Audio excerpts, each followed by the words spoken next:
NOC যদি না পাওয়া যায়, যে বিল্ডিং ইললিগাল, আমি আবার করে বলছি, নোটিশ দেওয়া হবে, সময় দেওয়া হবে, আধিকারিকরা যাবেন, যদি কোনোভাবে রেকটিফিকেশন করা সম্ভব হয় আমরা তাকে সেই সুযোগ দেব।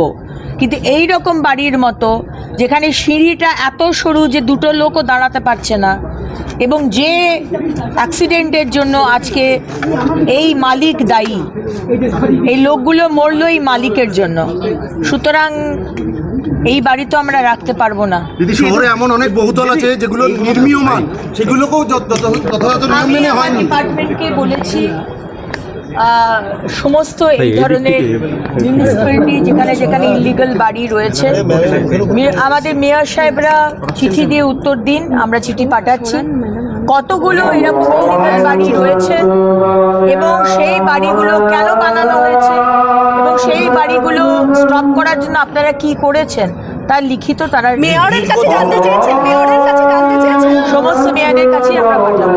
ম্যাডাম, দীর্ঘদিন ধরে এটা চলে আসছে, মানে একেবারে উদাসীন ছিল তারা, দেখতে পাচ্ছি না এরকম।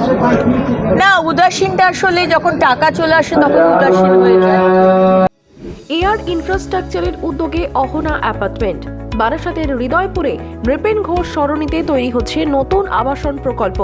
থাকছে একগুচ্ছ বিশেষ সুবিধা, লিফট থেকে শুরু করে ডিপ টিউবওয়েল, এছাড়াও থাকছে সাউন্ড প্রুফ জেনারেটর এবং কার পার্কিং এর সুবিধাও।